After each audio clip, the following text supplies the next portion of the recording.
आणि आता बातम्या पाहूयात सविस्तर। मशिदींवरील भोंग्यांना विरोध आणि हनुमान चालीसाचा मुद्दा उपस्थित करून आक्रमक हिंदुत्वाची भूमिका घेणाऱ्या मनसेचे सर्वेसर्वा राज ठाकरे यांच्या भूमिकेमुळे राज्यातलं वातावरण ठवळून निघालंय। राज ठाकरे यांच्या रविवारच्या औरंगाबादमध्ये होत असलेल्या बहुचर्चित सभेकडे राज्याचं नाही तर देशाचंही लक्ष लागलंय। या सभेसाठी राज ठाकरे औरंगाबादमध्ये संध्याकाळी दाखल झाले। मनसैनिकांनी क्रांती चौकात ढोल ताशांच्या गजरात त्यांचं जोरदार स्वागत केलं। यावेळेला त्यांच्यावर पुष्पवृष्टी सुद्धा करण्यात आली। राज ठाकरे रामा इंटरनॅशनल या हॉटेलमध्ये राहिले आहेत।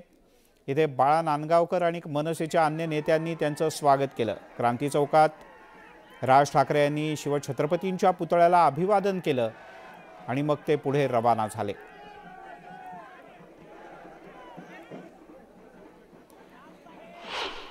राज ठाकरे यांचा झंझावात आज सकाळी 9:30 वाजता पुण्यातून सुरू झाला। 9:30 वाजता पुरोहितांच्याकडून मंत्रोच्चारात राज ठाकरे यांना आशीर्वाद देण्यात आले। सकाळी 9:45 औरंगाबाद शहराच्या दिशेने ते रवाना झाले। 10च्या सुमारास संभाजी महाराजांच्या समाधी स्थळाचं त्यांनी दर्शन घेतलं।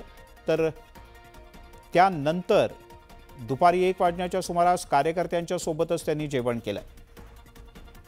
दुपारी 2:30 वाजण्याच्या सुमारास कार्यकर्त्यांच्याकडून औरंगाबादपर्यंत त्यांचं अनेक ठिकाणी स्वागत करण्यात आलं। दुपारी 3 वाजता अहमदनगर मध्ये त्यांनी प्रवेश केला। इथेही कार्यकर्त्यांनी जोरदार घोषणाबाजी करत भगवी शाल देऊन त्यांचं स्वागत केलं। संध्याकाळी 5 वाजण्याच्या सुमारास ते वाळुंजमध्ये पोहोचले। संध्याकाळी 5:30 वाजता औरंगाबादमधल्या क्रांती चौकात राज ठाकरे यांच्या गाड्यांच्या काफिल्याचं आगमन झालं। इथे शिवाजी महाराजांच्या पुतळ्याला अभिवादन केल्यानंतर साधारण 6च्या सुमारास रामा इंटरनॅशनल या आपल्या निवासाच्या हॉटेलमध्ये राज ठाकरे दाखल झाले। संध्याकाळी उशिरा राज ठाकरे आणि मनसेच्या प्रमुख नेत्यांची एक बैठक सुरू होती।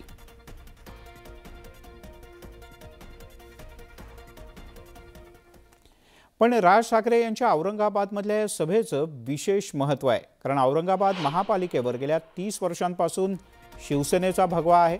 शिवसेनेची एक हाती सत्ता आहे। औरंगाबादमध्ये 9 आमदारांपैकी 6 आमदार आहेत शिवसेनेचे।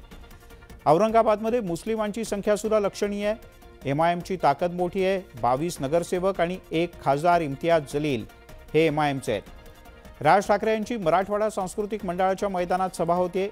इथेच बाळासाहेब ठाकरे यांची सभा झाली होती आणि याच सभेत बाळासाहेब ठाकरे यांनी औरंगाबादचं नामकरण संभाजीनगर असं केलं होतं। मुंबईनंतर शिवसेनेनं पहिल्यांदा शाखा उघडली महाराष्ट्रात आणि सत्ता मिळवली ती औरंगाबादमध्ये, आणि म्हणूनच औरंगाबादमधल्या सभेला विशेष महत्त्व आहे।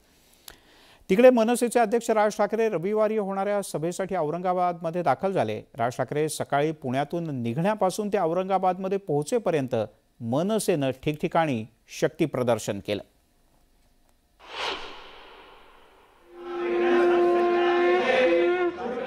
पुरोहितांच्या उपस्थितीत मंत्र पठण,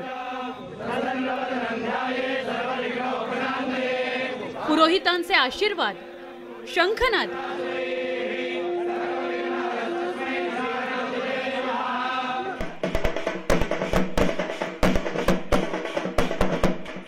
गाडीवर फुलांच्या पाकळ्यांचा वर्षाव, अशा अत्यंत धार्मिक वातावरणात राज ठाकरेंनी पुण्यातून औरंगाबादच्या दिशेने कूच केली।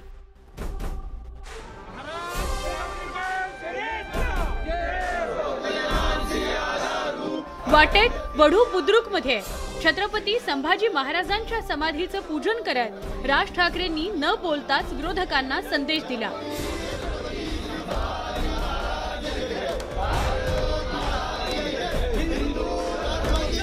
पुण्यात एकीकडे राज ठाकरे सगळ्यांचं लक्ष वेधून घेत होते, तर त्याच वेळी औरंगाबादमध्ये त्यांचे चिरंजीव अमित सभास्थळाच्या पाहणीसाठी पोहोचले होते। राज ठाकरे आणि अमित ठाकरे या 2 नेत्यांवरच सगळ्यांचं लक्ष होतं। त्यामुळे एक प्रकारचं नरेटिव्ह सेट करण्याचाच प्रयत्न राज ठाकरेंच्या वतीनं करण्यात आला। पुणे ते औरंगाबाद या जवळपास 235 किलोमीटरच्या अंतरात जागोजागी मनसे कार्यकर्त्यांकडून राज ठाकरेंचं जंगी स्वागत करण्यात आलं।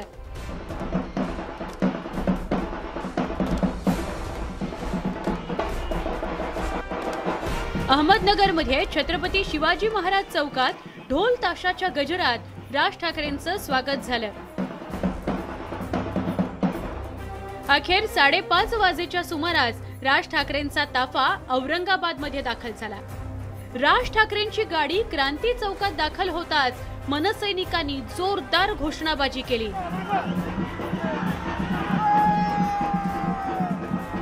ढोल ताशाचा गजर करत राज ठाकरेंवर फुलांची उधळण करण्यात आली। राज ठाकरे औरंगाबादमध्ये पोहोचल्यावर मनसैनिकांमध्ये सळसळता उत्साह बघायला मिळाला। राज ठाकरेंच्या औरंगाबाद सभेआधीच महाराष्ट्रातलं राजकारण ढवळून निघालंय। त्यामुळे आता रविवारच्या सभेत राज ठाकरे काय बोलतात, भोंगा प्रकरणात कोणता नवा इशारा देतात याकडे महाराष्ट्राचं लक्ष लागलंय।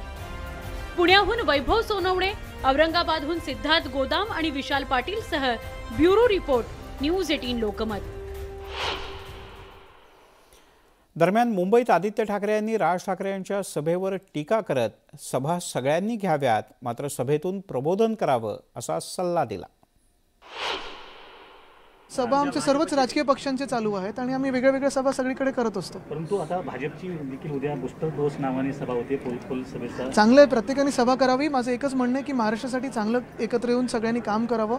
आपल्या आपल्या परीने राजकीय पक्ष वेगळे काम करत असतात, आम्ही देखील काम करतो। एक महत्त्वाची गोष्ट म्हणजे आज इथे जे आपण आलेलो आहे MET आणि भुजबळ नॉलेज सिटीमध्ये, ते एवढ्यासाठी चाललं की शाश्वत विकास हा कसा व्हावा आणि आपण ह्याच्यावर विचार करणं गरजेचं आहे।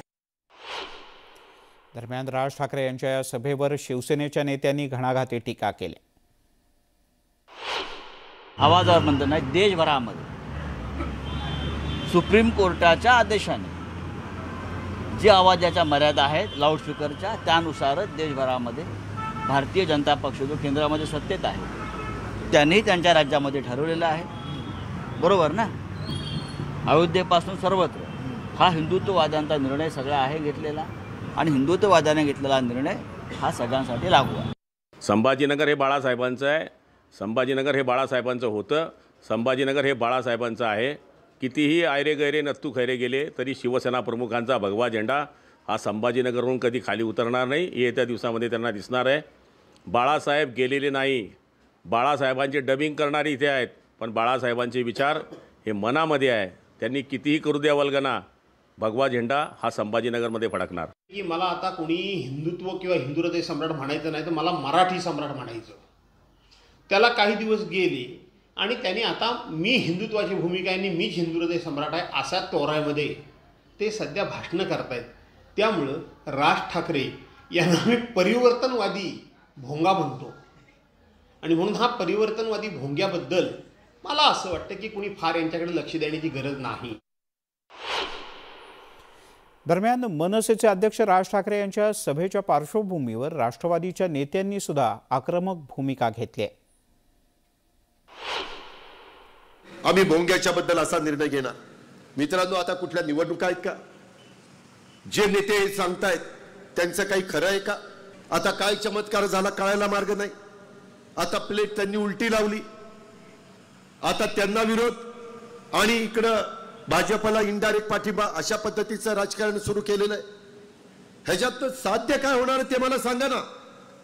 तुमच्यातल्या कुणी उठून सांगावं नाही दादा ते होतंय ते बरोबर आहे, मी ऐकायला तयार आहे। बघा, भाजप मनसेची युती होईल की नाही होईल हे तर भविष्यकाळच ठरवेल, परंतु भाजपला एक निश्चित आहे की भाजपने आपले जे जवळचे मित्र आहेत ते हळूहळू दूर केले। शिवसेना हा गेल्या अनेक वर्षापासूनचा भाजपचा मित्र होता, तो दूर गेला।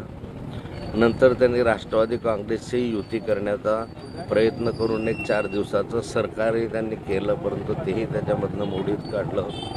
बाकीचे जे विविध पक्ष आहे, आंबेडकर गट वगैरे, हे पण त्यांच्यापासून दूर गेलेले आहे। आता भाजप मित्र शोधतो आहे। कोळसा मिळाला पाहिजे हा सगळ्यात महत्त्वाचा मुद्दा आहे। डिझेलचे पेट्रोलचे भाव कमी झाले पाहिजे तो मुद्दा महत्त्वाचा आहे। राज्यांनी गॅसची सबसिडी कमी केली, केंद्राने परत ती वाढवली, तो महत्त्वाचा आहे। राज ठाकरेंना ह्या मुद्द्याकडे वेळ द्यायला लक्ष आहे का काय? तिकडे औरंगाबादमध्ये 2 राजकीय नेते दाखल झाले। एक मनसेचे अध्यक्ष राज ठाकरे, उद्याच्या सभेसाठी त्यांनी आत्तापासूनच तयारी सुरू केली, तर दुसरे MIMचे नेते अर्थात अध्यक्ष असदुद्दीन ओवैसी ते सुद्धा आज औरंगाबादमध्ये. MIMचे खासदार इम्तियाज जलील यांनी आयोजित केलेल्या इफ्तार पार्टीला ओवैसी यांनी हजेरी लावली.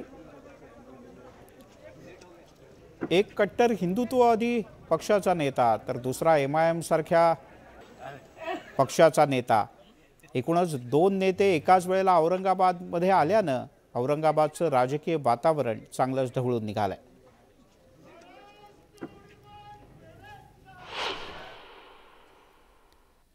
MIMचे खासदार इम्तियाज जलील यांनी औरंगाबादमध्ये इफ्तार पार्टीचं आयोजन केलं होतं. या इफ्तार पार्टीनंतर ओवैसी आणि जलील यांनी एक पत्रकार परिषद घेतली.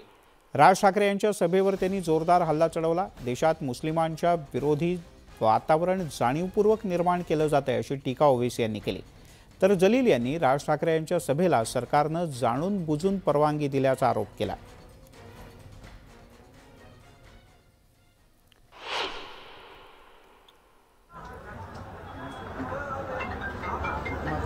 मेरे को क्या करना है उसमें? हमारा बोलना इतना है कि लॉ एंड ऑर्डर खराब नहीं होनी चाहिए. लॉ एंड ऑर्डर सुप्रीम है, पीस को हमेशा बरकरार रखना चाहिए और इसकी जिम्मेदारी पीस को मेंटेन करने की ये 1 in 3 सरकार जो है इनकी जिम्मेदारी है और पुलिस की भी जिम्मेदारी है.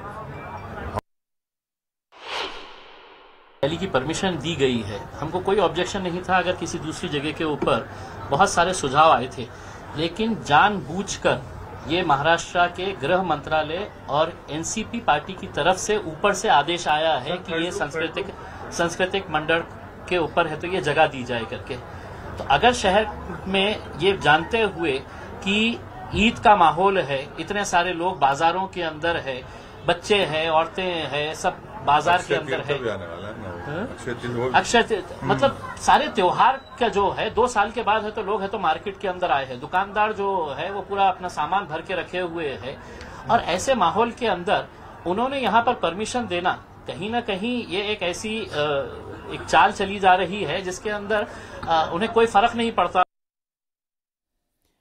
तिकडे मनसेचे युवा नेते अमित ठाकरे हे सभेच्या तयारीवर बारकाईने लक्ष ठेवून होते. औरंगाबादमधल्या मराठवाडा सांस्कृतिक मंडळाच्या मैदानाची आणि इथल्या व्यवस्थेची त्यांनी पाहणी केली.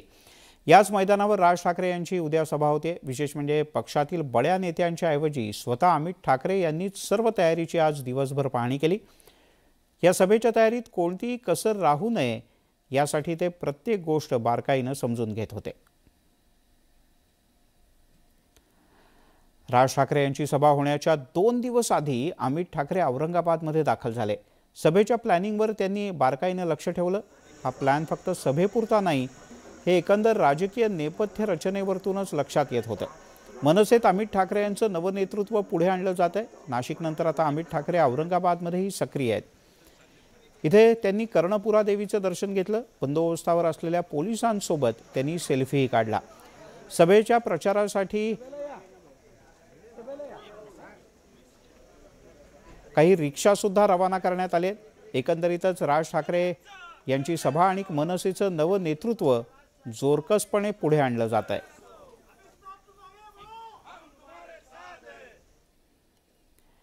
महाराष्ट्र नवनिर्माण सेना 3 मेला अक्षय तृतीयेच्या पार्श्वभूमीवर राज्यात महाआरतीचं त्यांनी आयोजन केलंय. या पार्श्वभूमीवर मनसेच्या पदाधिकाऱ्यांना राज्यभरात पोलिसांनी नोटिसा बजावल्यात. 3 मेच्या महाआरतीच्या इशाऱ्यावरून या नोटिसा देण्यात आल्या. यावेळेला शांतता भंग झाल्यास कारवाईचाही इशारा पोलिसांनी दिला. महाआरती ही बंदिस्त जागेत करावी असे निर्देश देण्यात आले. त्यामुळे मनसेच्या पदाधिकाऱ्यांना आलेल्या नोटिसांमुळे पक्ष म्हणून मनसे काय भूमिका घेणार हे उद्यालाच कळेल.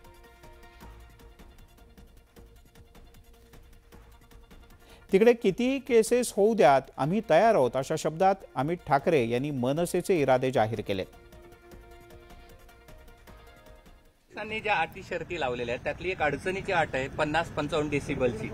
तर ती शक्य आहे का पाळणं? जर एवढे लाखो लोक आपण येणार आहे म्हणताय तर तेवढं ठीक आहे, आम्ही बघू, आम्ही केसेस घ्यायला तयार आहोत. तुम्हाला आधी पण बोललोय. यासोबतच दिवसभराच्या बातम्यांमध्ये घेऊयात एक छोटासा ब्रेक नंतर काही महत्त्वाच्या बातम्या.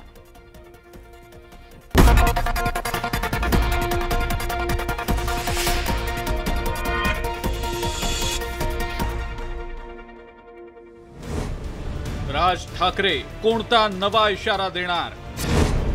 भाजप की मविया कशाचा डोस देणार? वंचितच्या मोर्चात काय घडणार? महाराजकारण, महाकव्हरेज पहा फक्त न्यूज 18 लोकमतवर.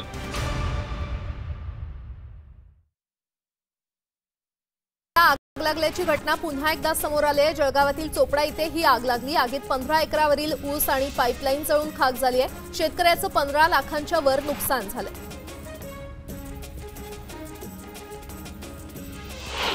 वाशिमच्या काटा शिवारातील अशोक तायडे यांच्या शेतातील गोठ्याला आग लागली. आगीत शेती उपयोगी साहित्य जळून खाक झाले. त्यामुळे शेतकऱ्याचं मोठं आर्थिक नुकसान झालंय. राज्यात चौथ्या लाटेचा धोका आहे. मात्र असं असताना यवतमाळमध्ये एक धक्कादायक माहिती समोर आली आहे. यवतमाळ जिल्ह्यातील 5 लाख लोकांनी कोरोनाचा पहिला डोस घेतला नसल्याचं धक्कादायक वास्तव समोर आलंय. त्यामुळे प्रशासनाची चिंता वाढली आहे. सांगलीच्या इस्लामपूर पालिकेचा मालमत्ता कर भरण्यास टाळाटाळ करणाऱ्या अथवा विलंब करणाऱ्या लोकांची नावं चौकात झळकली आहेत. कर वसुलीला सहकार्य न करणाऱ्या नागरिकांवर मालमत्ता जप्तीची कारवाई नगरपालिकेतर्फे लवकरच हातात घेतली जाणार आहे. तशी माहिती मुख्याधिकारी वैभव साबळे यांनी दिली आहे. सांगलीत क्रिकेटच्या मॅचेस भरवण्यात आल्या. मात्र या मॅचेससाठी पारितोषिक म्हणून रोख रकमेसह कोंबडा आणि बोकड देण्यात येणार आहे. प्रथम क्रमांकासाठी 1 मानाचा बोकड तर दुसऱ्या क्रमांकासाठी मानाचे 5 कोंबड्या देण्यात येणार आहेत. त्यामुळे या अनोख्या बक्षिसासाठी सर्वत्र त्याची चर्चा रंगते. भंडाऱ्यातल्या पवनी तालुक्यातील उमरेड करांडला अभयारण्यात वाघिणीचं दर्शन झालंय. शाडो नावाची वाघीण 2 बछड्यांसह मुक्त संचार करताना दिसून आली. तलाव परिसरात वाघिणीचं दर्शन झालं असून हा क्षण पर्यटकांनी आपल्या कॅमेऱ्यामध्ये कैद केलाय. चंद्रपूरमधील मूल तालुक्यातल्या उथळपेठ या गावातील वामन किन्नाके यांच्या शेतात बिबट्या बछड्याची बचाव मोहीम यशस्वी झाली. शेतात बछडा असल्याची माहिती गावकऱ्यांनी वनविभाग आणि संजीवन पर्यावरण संस्था मूलच्या सदस्यांना दिली होती. माहितीनुसार बचाव पथक तातडीनं घटनास्थळी पोहोचलं. प्राथमिक तपासणीनंतर बछड्याला ट्रान्झिट ट्रीटमेंट सेंटर चंद्रपूरला पाठवण्यात आलं. वाढत्या तापमानाचा चटका माणसांप्रमाणेच प्राण्यांना देखील बसतोय. यातच एक व्हिडिओ समोर आलाय. उकाड्यानं हैराण झालेल्या माकडांनी थेट एका इमारतीवरील पाण्याच्या टाकीत उडी घेतली. गरमीत थंडगार पाण्यात मनसोक्त भिजण्याचा आनंद त्यांनी लुटला. माकडांच्या टोळीचा व्हिडिओ सध्या तुफान व्हायरल होतोय. धुळे जिल्ह्यातील मुंबई आग्रा महामार्गावर जप्त करण्यात आलेल्या तलवारीच्या साठ्याप्रकरणी धुळे स्थानिक गुन्हे अन्वेषण विभागाचे अधिकारी एटीएस आणि केंद्रीय तपास यंत्रणा कसून चौकशी करतायत. या गुन्ह्याचे गांभीर्य लक्षात घेऊन गुन्ह्याच्या तपासासाठी स्थानिक गुन्हे शाखेची 2 पथकं चित्तोडगड तसंच जालन्यामध्ये पाठवण्यात आली आहेत. उर्से टोल नाक्यावर राज ठाकरेंच्या ताफ्याचं मनसैनिकांनी जोरदार स्वागत केलं. राज ठाकरेंच्या गाडीवर फुलांचा वर्षाव करण्यात आला. शाल देऊन त्यांचं स्वागत करण्यात आलं. एकीकडे मनसेनं भोंग्याला विरोध केला असताना सांगलीत मनसेच्या वतीनं इफ्तार पार्टीचं आयोजन करण्यात आलं होतं. मनसेचे जिल्हाध्यक्ष तानाजी सावंत यांनी ही पार्टी आयोजित केली होती. या पार्टीला मुस्लिम बांधव मोठ्या प्रमाणात उपस्थित होते. राज्याचे उपमुख्यमंत्री अजित पवार आणि गृहमंत्री दिलीप वळसे पाटील सध्या गडचिरोली दौऱ्यावर आहेत. गडचिरोलीमध्ये माओवाद्यांच्या हालचाली असलेल्या अतिसंवेदनशील अशा कटेझरीच्या पोलीस ठाण्याला त्यांनी भेट दिली. जनजागरण मेळाव्यात आलेल्या आदिवासी जनतेत जाऊन त्यांनी संवाद देखील साधला. मनसे आणि भाजप युतीची सध्या जोरदार चर्चा सुरू आहे. देशात एनडीए आणि यूपीए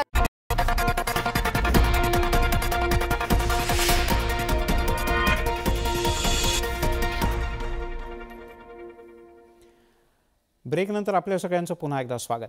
मुंबईमध्ये कामगार दिनाचं औचित्य साधत विरोधी पक्षनेते देवेंद्र फडणवीस यांनी सरकारवर जोरदार निशाणा साधलाय. कोरोनाच्या काळात महाराष्ट्र सरकारनं श्रमिकांना मदत केली नाही, मात्र बार सुरू केले.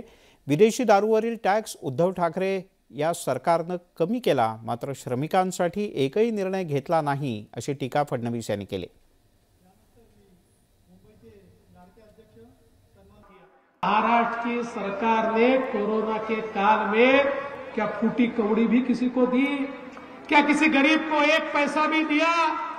जो हमारा छोटा छोटा काम करने वाले गरीब हैं, दिहाड़ी करने वाले मजदूर हैं, हाथ ठेला वाला करने वाले लोग हैं, पान ठेला चलाने वाले लोग हैं, हमारे चाय वाले हैं, ऐसे हमारे छोटे छोटे लोगों को एक पैसे की मदद भी इन्होंने नहीं दी. इनका दिल उनके लिए नहीं पसीजा. इनका दिल किसके लिए पसीजा पता है? कोरोना के काल में इनके मंत्रिमंडल के अंदर एक प्रस्ताव आया। उस प्रस्ताव में उन्होंने कहा कोरोना के काल में सारे दुकान बंद थे तो बार भी बंद थे, और बार बंद थे तो दारू बेचने वालों को बहुत तकलीफ हुई, उनका बड़ा नुकसान हुआ। इसलिए उनका जो लाइसेंस का पैसा है उसको आधा कर दिया जाए, और इसलिए दारू बेचने वाले बार मालिकों के लाइसेंस की फी को 50% कम करने का काम कोरोना के काल में उद्धव ठाकरे की सरकार ने किया।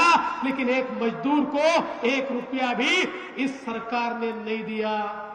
दोस्तों, इस सरकार ने किस प्रकार का निर्णय लिया? इस सरकार ने दूसरा निर्णय लिया। कहने लगे जो विदेशी शराब पीते हैं ऐसे सारे लोग बड़े गरीब हैं, क्योंकि उनको विदेशी शराब लेनी पड़ती है, उसको बहुत ज्यादा पैसा लगता है, और इसलिए विदेशी शराब के ऊपर जो टैक्स है वो 50% कम करने का काम उद्धव ठाकरे जी की सरकार ने किया।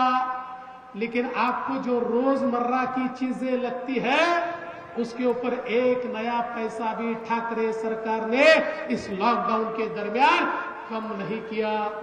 किसी को मदद नहीं की, किसी को कोई फैसिलिटी नहीं दी। उल्टा किया क्या? तो ये किया, कहने लगे इस कोरोना के काल में लॉकडाउन के दरमियान सब लोग घर में थे तो घर में लोगों ने पंखा चलाया, लोगों ने टीवी चलाया, ऐसा बोल बोल के सबके इलेक्ट्रिक का बिल दुगना तिगना दे दिया।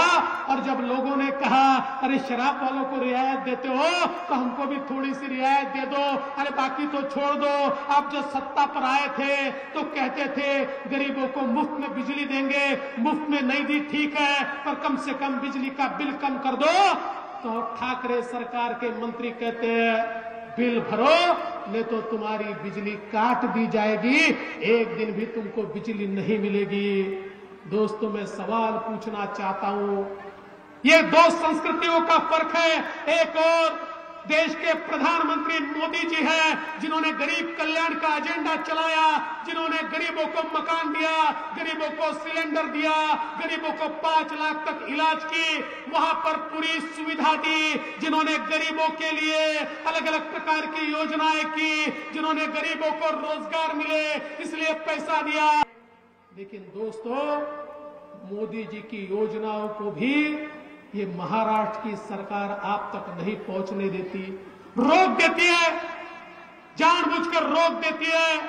जिस प्रकार से मोदी जी की योजनाओं को रोकने का काम इस सरकार के माध्यम से लगातार चल रहा है, गरीब कल्याण के एजेंडे को रोकने का काम इस सरकार के माध्यम से चल रहा है। यह सरकार गरीबों को रियायत तो नहीं देती, पर कोरोना के काल में मुंबई के बिल्डरों को हजारों करोड़ रुपए की रियायत यही ठाकरे सरकार देती है, क्योंकि आप सबसे उनको माल नहीं मिलता, बिल्डरों से माल मिलता है। माल है तो ताल है, वरना तू कंगाल है, ऐसा मानने वाली ये सरकार जो गरीबों के खिलाफ यहां पर मैदान में उतरी है।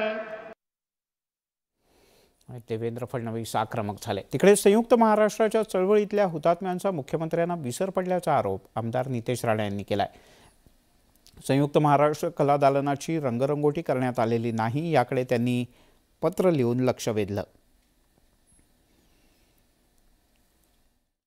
मुंबईसह संयुक्त महाराष्ट्रासाठी 107 हुतात्म्यांनी बलिदान दिलं, पण ह्या बलिदानाचा आपल्याला विसर पडला आहे का, हा प्रश्न आज विचारण्याची वेळ आलेली आहे।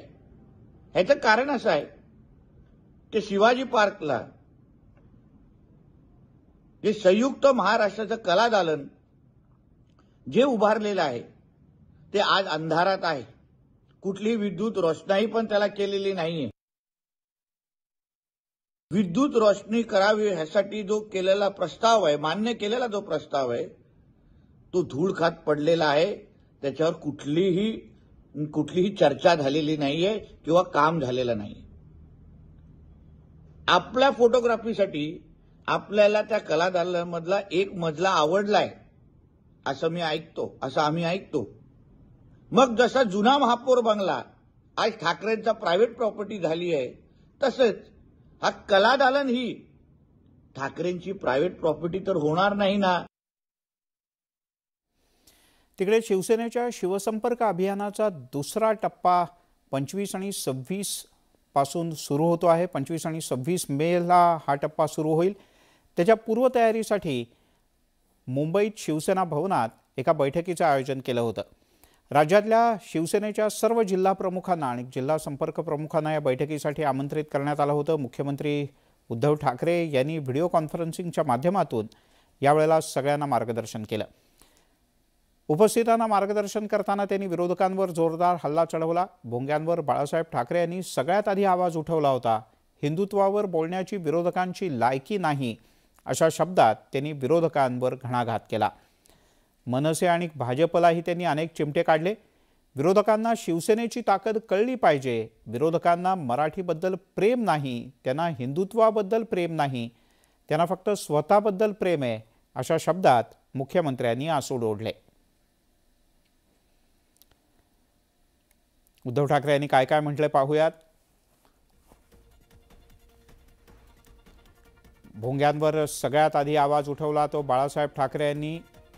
विरोधकांची हिंदुत्वावर बोलायची लायकी नाही, विरोधकांना शिवसेनेची ताकद कळली पाहिजे, इतक्या आक्रमकपणे शिवसेनेचा विचार सामान्यांपर्यंत पोहोचवा. एवढंच नाही तर किरीट सोमय्या यांचं उदाहरण देत नाव न घेता त्यांनी विरोधकांना मराठीबद्दल सुद्धा प्रेम आणि आदर नाही असं म्हटलं. शिवसेनेच्या कामात सातत्य ठेवा ही गोष्ट त्यांनी आवर्जून अधोरेखित केली.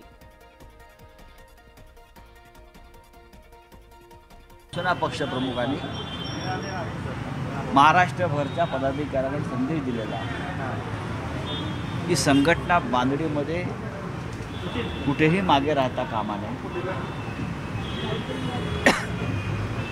हल्ल्याला प्रतिहल्ला करावाच लागेल. ढोंगांचे बुरखे फाडावेच लागतील. शिवसैनिकांमधली ऊर्जा जागवणारं माझं शिवसंपर्क अभियान म्हणजे काय, ते नुसती पिकनिक नाही आहे. हे जे नवहिंदुत्ववादी खोटा प्रचार करतायत त्याला सडेतोड उत्तर देऊन खरं तर राज्याचं सरकार इतकं उत्तम काम करतंय ते पोचवणं काम आहे ना आमचं. त्याला संपर्क अभियान आहे ना. शिवसेना नवीन करणं, आम्ही सगळे तरुण होतो, त्या तरुणामग आता नवीन तरुण जो आलेला आहे त्याला पुढं आणणं, त्यातला चांगला कार्यकर्ता, हे सगळं काम आहे, ते संघटनात्मक काम आहे, ते करायला पाहिजे आम्ही सगळ्यांनी. ज्या पक्षाकडे 145 हा बहुमताचा आकडा आहे त्याचा मुख्यमंत्री होऊ शकतो असं विधान राज्याचे उपमुख्यमंत्री अजित पवार यांनी केलं. महाविकास आघाडी सरकार काही महिन्यात पडेल असा दावा अनेक जण करत होते. मात्र हा दावा फोल ठरत 2.5 वर्ष गेली तरी सरकार स्थिर असल्याचं त्यांनी नमूद केलं. महाविकास आघाडी सरकारमधील 3 प्रमुख नेत्यांचा जोपर्यंत पाठिंबा आहे, परस्परांना सहकार्य आहे, तोपर्यंत हे सरकार चालत राहील असा विश्वासही त्यांनी व्यक्त केला.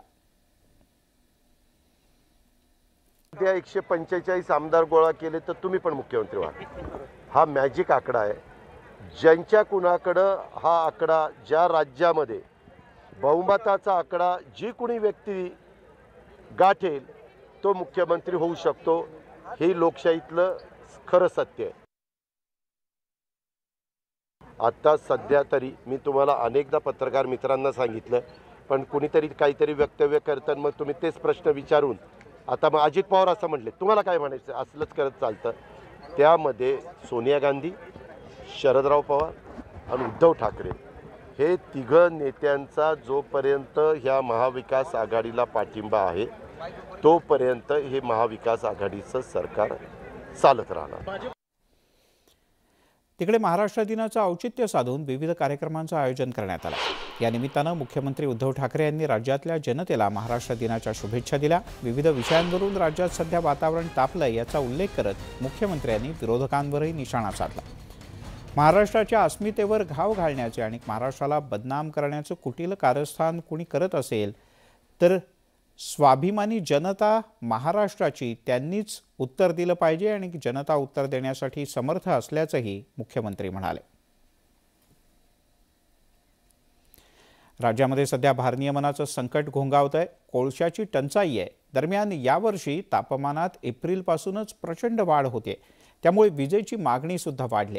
या सगळ्याच्या पार्श्वभूमीवर महावितरणनं वीज चोरी करणाऱ्यांवर कारवाईचा जबरदस्त बडगा उगारला आणि धक्कादायक माहिती समोर आली। वीज चोरांना महावितरणचा दणका, आकडे टाकून चोरी करणाऱ्यांवर कारवाई। 15 दिवसात 46,500 आकडे काढले। कारवाईमुळे 500 मेगावॅट वाचले। शहरं वाढतात, वाड्या वस्त्या वाढतात आणि विजेसाठी सर्रास आकडे टाकले जातात। अनेक शेतातली वीज कापली गेली तेव्हाही आकडे टाकून वीज घेतली जाते। अशा वीज चोरांवर गेल्या 15 दिवसात महावितरणनं मोठीच कारवाई केली आहे। तब्बल 46,500च्या आसपास आकडे काढण्यात आले। वीज चोरांवर कारवाई करताना एक आकडा चक्क 1000 फुटाचा आढळला। त्यामुळे महावितरणचे अधिकारी कर्मचारीही चकित झाले। पण या कारवाईमुळे 500 मेगावॅट वीज वाचवण्यात यश आलंय। सप्टेंबर 20 नंतर दर 3 महिन्यांनी जी बिलं आपण ग्राहकांना देतो, कृषी ग्राहकांना, ते चालू बिल आहेत। तर जे ग्राहक चालू बिल सुद्धा भरत नाहीत त्यांची वीज तोडणी मार्च 15 पर्यंत आपण खंडित करत होतो, बिल भरल्यानंतर जोडून देत होतो। मराठवाड्यात आकडे टाकून सगळ्यात जास्त वीज चोरी झाली असल्याचं समोर आलंय।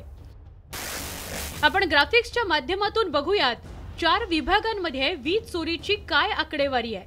नाशिक शहरात 9,316 आकडे, नांदेडमध्ये 9,030 आकडे, बारामती 8,919, औरंगाबाद 4,967, जळगाव 4,790, कल्याण 4,178, लातूरमध्ये 3,848, अकोला 1,897, कोल्हापूर 1,261, अमरावती 1,200, पुणे 923, गोंदिया 717, चंद्रपूर 297, नागपूर 221 आणि भांडूपमध्ये सगळ्यात कमी म्हणजे 33 आकडे काढून टाकण्यात आले।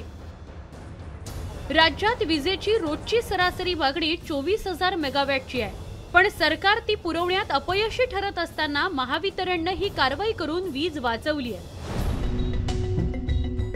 एका बाजूला विजेचा तुटवडा जाणवत असताना महावितरणची वीज चोरांवरची कारवाई स्तुत्य आहेच, पण निव्वळ दरवर्षी मे महिन्यादरम्यान अशी कारवाई होऊ नये, तर वर्षभर ठराविक कालावधीने अशी कारवाई व्हायला हवी, तरच विजेचा तुटवडा भरून काढता येईल। स्वाती लोखंडे, न्यूज 18 लोकमत, मुंबई। आणि एक मोठी बातमी हाती येते पुण्यातून। पुण्याच्या कैलास स्मशानभूमीतली एक धक्कादायक घटना समोर आली। अंत्यसंस्काराच्या दरम्यान आग अचानक भडकली आणि अंत्यसंस्कारासाठी आलेले 7 जण भाजले आहेत। काही वेळापूर्वी पुण्यातली ही अत्यंत धक्कादायक अशा प्रकारची घटना। पुण्यात अंत्यसंस्कार करण्यासाठी कैलास स्मशानभूमीमध्ये एक मृतदेह आणण्यात आला होता आणि अंत्यसंस्काराच्या दरम्यान ही दुर्घटना घडली। गोविंद वाकडे आपले प्रतिनिधी आपल्यासोबत आहेत।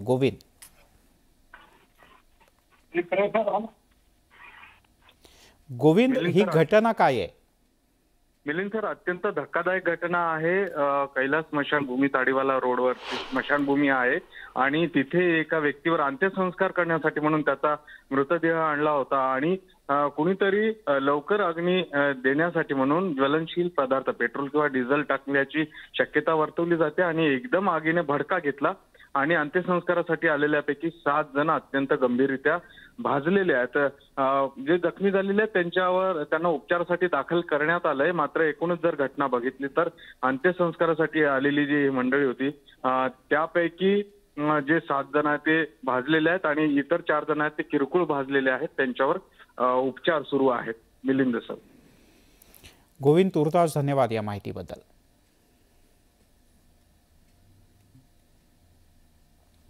मनसे अध्यक्ष राज ठाकरे यांची 1 मे रोजी औरंगाबादमध्ये सभा आहे। आज सकाळी पुण्यात छत्रपती संभाजी महाराजांच्या समाधीस्थळाचं दर्शन घेतल्यानंतर ते औरंगाबादच्या दिशेने रवाना झाले। त्यांच्यासोबत 30 ते 40 गाड्यांचा ताफा होता। या ताफ्यात दिग्दर्शक केदार शिंदे, अभिनेते अंकुश चौधरी यांच्यासह अन्य अनेक जण सहभागी झाले होते। पुण्याहून निघाल्यानंतर या सर्व गाड्या हायवेवरून अतिशय वेगानं जात होत्या आणि औरंगाबादपासून साधारण 20 किलोमीटर अंतरावर असताना या गाड्या एकमेकांवर जोरात आदळल्या। समोरच्या गाड्यांनी ब्रेक मारल्यामुळे पाठीमागून येणाऱ्या सर्व गाड्या एकमेकांवर आदळल्या। सुदैवानं यात कोणालाही फारशी इजा झाली नाही।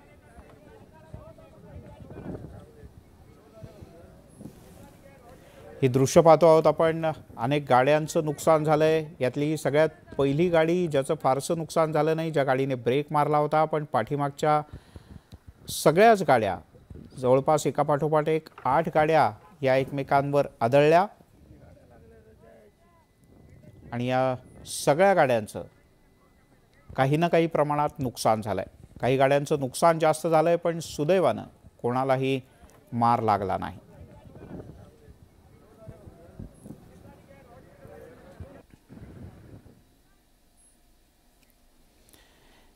न्यूज 18 लोकमतनं मुंबई महानगरपालिकेच्या सफाई कामगारांच्या PF मधला घोटाळा समोर आणला होता. 210 कोटींच्या या घोटाळा प्रकरणात मुंबई महापालिका आता काय स्पष्टीकरण देता येईल याची चाचपणी करत आहे.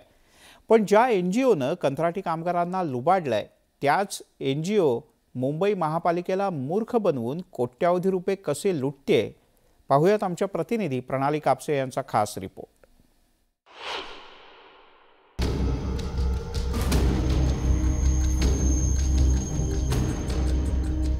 ज्या समाजसेवी संस्थांच्या माध्यमातून पालिका शहराची स्वच्छता करून घेते त्या संस्था कंत्राटी पद्धतीनं सफाई कामगारांना मानधन देतात.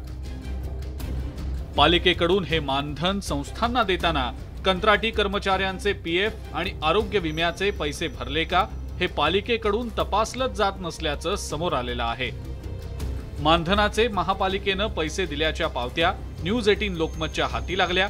यावरील पत्त्यांवरून आम्ही या समाजसेवी संस्थांपर्यंत पोहोचण्याचा प्रयत्न केला तर अशा संस्था अस्तित्वातच नसल्याचं समोर आलं. हा जो पत्ता आहे रूम नंबर 19 BITचा हा तुमचाच आहे? हा माझा आहे. पण मग ही संस्था जे ओमकार सेवा संघ ह्या संस्थेला तुम्ही ओळखता? नाही ओळखत मी. त्यांच्याशी आमचा काही संबंध नाही. याच्या अगोदर हे जे लेटर येत होते ना ते मी पोस्टमनला रिटर्न पाठवायचे. हा त्यांना सांगितलं इथे कोण म्हणजे ह्यांचा आणि आमचा काही एक संबंध नाहीये. तुमचे कोणी नातेवाईक? नाही कोणी नाही. या संस्थेशी तुम्ही नाही आम्हाला माहितीच नाही. हे लेटर यायचे मी रिटर्न पाठवायचे. अनेक NGOच्या पत्त्यांच्या बाबतीत असाच अनुभव आला. दिलेल्या पत्त्यांवर NGOचं कार्यालयच नसल्याचं आढळून आलं. मुंबई महानगरपालिकेच्या C विभागातली आणखी एक कंत्राटी सफाई कर्मचारी पुरवणारी ही एक NGO आहे. हिचं नाव आहे श्रीकृष्ण सेवा संघ आणि आता आपण आहोत बेलाशिष रोडवर. या अख्ख्या रोडवर आम्ही सगळीकडे चौकशी केली. या NGOचा जो पत्ता सांगितला जातो आहे असा पत्ता या ठिकाणी अस्तित्वात नाही. हा सगळा धक्कादायक प्रकार समोर आल्यानंतर आम्ही स्थानिक वॉर्डच्या पालिका अधिकाऱ्यांना संपर्क करण्याचा प्रयत्न केला, पण त्यांच्याकडून कोणताही प्रतिसाद मिळाला नाही. PF घोटाळ्याच्या संदर्भात मुंबई महानगरपालिकेला विचारणा केली असता कर्मचाऱ्यांच्या अकाउंटचे नंबर हे टॅली करण्याचा प्रयत्न केला जात असल्याची माहिती मिळाली आहे. पण या समाजसेवी संस्थांनी हा गौडू बंगाल कसा काय केला याबद्दल विचारणा केली असता या विभागाचे प्रमुख अलका ससाणे यांनी कुठलीही प्रतिक्रिया देण्यास नकार दिलाय. कोविड काळात या सफाई कर्मचाऱ्यांना या संस्थांनी मास्क, हातमोजे, सॅनिटायझर सुद्धा दिलेले नव्हते. त्यावेळी माहिती अधिकार कार्यकर्ते संतोष दौंडकर यांनी सफाई कामगारांच्या या शोषणाबाबत आवाज उठवला. त्यांनी RTI अंतर्गत वेगवेगळी माहिती मिळवली आणि जे समोर आलं ते खूपच धक्कादायक आणि मन हेलावून टाकणारं आहे. एवढा मोठा की गडबड दिसून आली की त्यांच्याकडनं बिलं सादर होतच नाहीयेत आणि बिलं सादर करतायत तर ते बिलं अपुरी आहेत.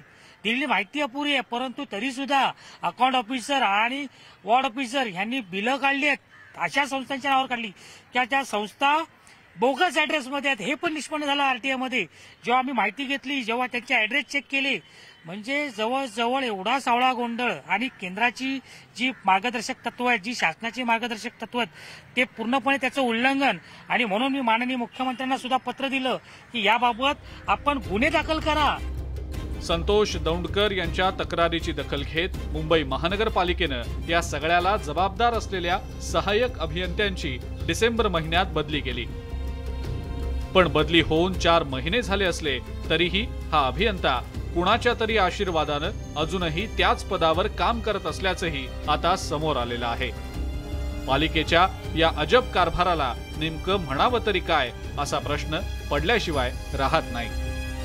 व्हिडिओ जर्नलिस्ट नवनाथ कोंडेकरसह प्रणाली कापसे, न्यूज 18 लोकमत, मुंबई.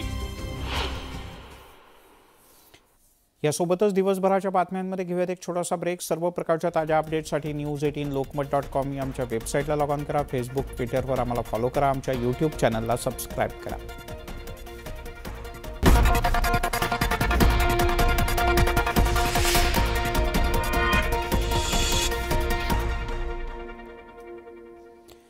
ब्रेकनंतर आपल्या सगळ्यांचं पुन्हा एकदा स्वागत. मुख्यमंत्री उद्धव ठाकरे यांच्या मातोश्री या निवासस्थानाच्या समोर हनुमान चालीसा म्हणण्याचा आग्रह धरणाऱ्या अमरावतीच्या राणा दाम्पत्याच्या जामीन अर्जावर आज सुनावणी झाली. राणा दाम्पत्याचा या सुनावणीनंतरचा अंतिम फैसला न्यायालयानं सोमवारपर्यंत राखून ठेवला आहे. त्यामुळे राणा दाम्पत्याला जेल होणार का बेल मिळणार हे सोमवारीच कळेल. आज कोर्टामध्ये नेमकं काय काय झालं ते पाहूयात.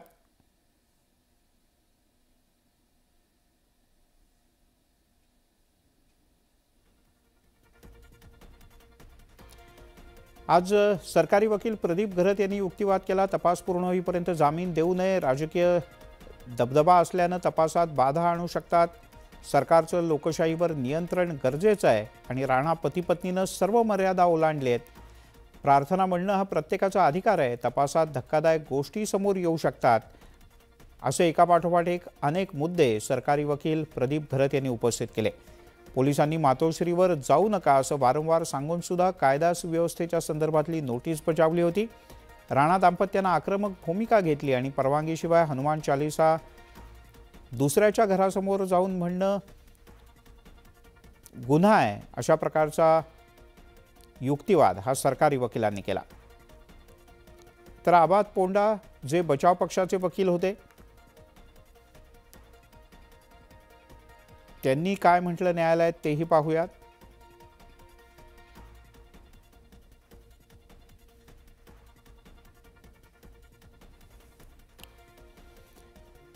शिवसेना सरकार नसून सरकारचा भाग आहे. मातोश्री हे खाजगी निवासस्थान आहे. राणा दाम्पत्य अमरावतीहून मुंबईत आलं. दोघांना कलम 149 नुसार नोटीस बजावण्यात आली होती. हनुमान चालीसा शांततेत वाचण्यासाठी हे दोघं मुंबईत आले होते. आम्हाला कोणत्याही प्रकारची हिंसा करायची नाही. कोणत्याही धर्माला इजा पोहोचवायची नव्हती. आम्ही मातोश्रीचा कुठेही अपमान करत होतो का असा प्रश्नही त्यांनी उपस्थित केला. हनुमान चालीसा म्हणण्यात देशद्रोह कुठे? शिवसैनिकांनी राणांना आव्हान दिलं आणि तिथून संघर्ष सुरू झाला असा दावा पोंडा यांच्या वतीनं करण्यात आला. आज दोन्ही पक्षांचा युक्तिवाद झाला. त्यांनी त्यांची केस याबाबत युक्तिवाद केला आणि सरकारतर्फे त्यांना जामीन का देऊ नये याबाबत युक्तिवाद करून त्यांच्या जामीन अर्जाला विरोध केला गेला. नेमका मुद्दा म्हणजे त्यांचं जे म्हणणं होतं की 124 हा गुन्हा होत नाही की ज्याच्यासाठी जन्मठेपेची शिक्षा.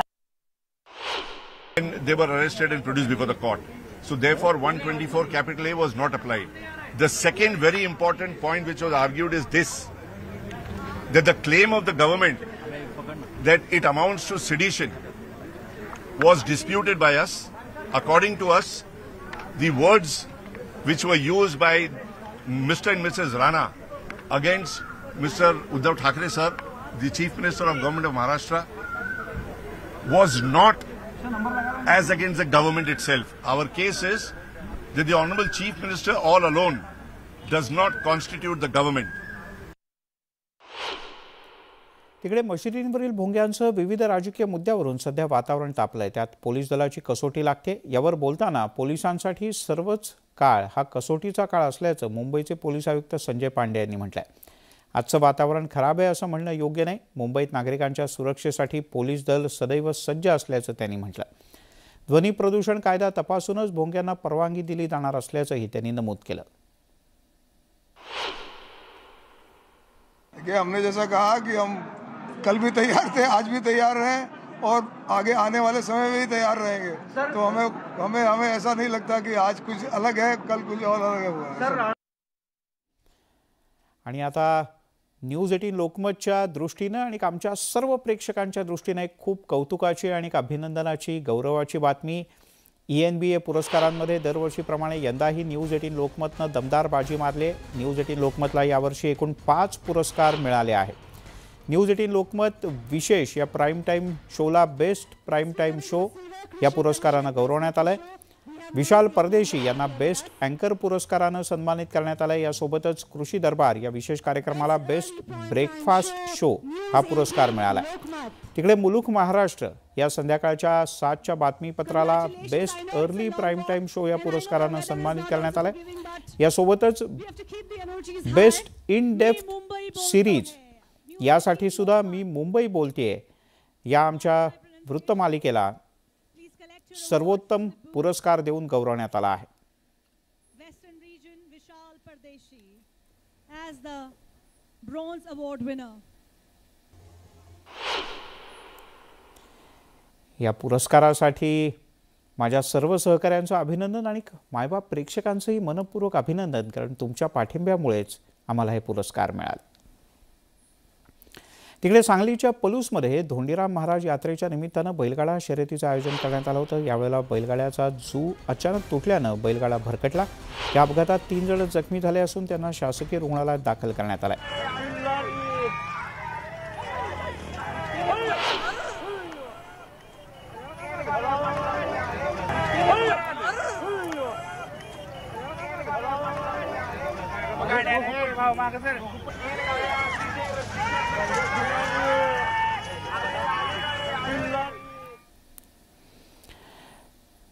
तिकडे पंजाबच्या पटियाला इथे शुक्रवारी मोठा हिंसाचार झाला होता. काही शीख तरुण आणि शिवसैनिकांमध्ये वाद उफाळला. यावेळेला दगडफेकही झाली. या हिंसाचारामध्ये शिवसेना नेता हरीश सिंग हा जबाबदार असल्याची माहिती समोर आली. पोलिसांनी तात्काळ संचारबंदी लावून परिस्थितीवर नियंत्रण मिळवलं. पोलिसांनी दोषींची धरपकड केली. त्यावेळेला हरीश सिंहसह अनेकांना अटक केली. त्यांना आज न्यायालयात हजर केलं असता न्यायालयानं हरीश सिंहला दंगल भडकवल्याप्रकरणी 2 दिवसांची पोलीस कोठडी सुनावली. या हिंसाचाराच्या पार्श्वभूमीवर शिवसेनेचे पक्षप्रमुख उद्धव ठाकरे यांनी तातडीनं आदेश काढत हरीश सिंग याची पक्षातून हकालपट्टी केली.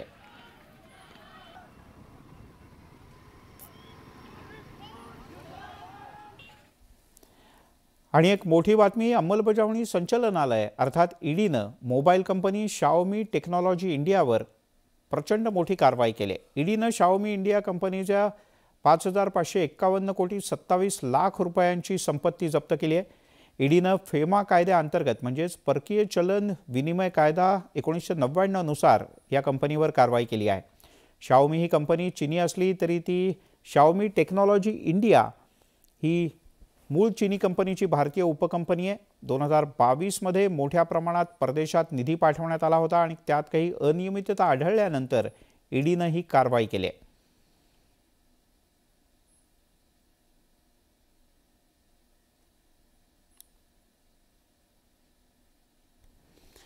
बॉलिवूडची प्रसिद्ध अभिनेत्री जॅकलिन फर्नांडिस हिच्या अडचणींमध्ये आता आणखीन वाढ होणार आहे, कारण जॅकलिनच्या विरोधात ईडीनं महत्त्वाची कारवाई केली. जॅकलिनची संपत्ती सुमारे 7.5 कोटींची ईडीनं जप्त केली. अंमलबजावणी संचालनालयानं ही कारवाई करत 2.27 कोटी रुपयांची मालमत्ता जप्त केली. कॉमन सुकेश चंद्रशेखर ज्या मनी लॉन्ड्रिंग प्रकरणात सध्या तुरुंगात आहे त्याच प्रकरणात ही कारवाई करण्यात आली. त्यामुळे त्याला महत्त्व आहे. जी मालमत्ता जप्त करण्यात आली आहे ती फिक्स्ड डिपॉझिट स्वरूपात असल्याची माहिती सूत्रांनी दिली. सुकेश चंद्रशेखरला मनी लॉन्ड्रिंग प्रकरणात यापूर्वीच अटक करण्यात आली असून बॉलिवूडमधल्या अनेक सेलिब्रिटींशी त्याचं नाव जोडलं गेलं होतं. जॅकलिनला काही दिवसांपूर्वी परदेशात जाताना विमानतळावरही थांबवण्यात आलं होतं. सुमारे 200 कोटी रुपयांच्या मनी लॉन्ड्रिंग प्रकरणाशिवाय याआधी सुकेशनं अनेकांची फसवणूक केल्याचं सुद्धा समोर आलंय. यासोबतच दिवसभराच्या बातम्यांमध्ये इथेच थांबूया. काही क्षणांमध्ये महामुंबई.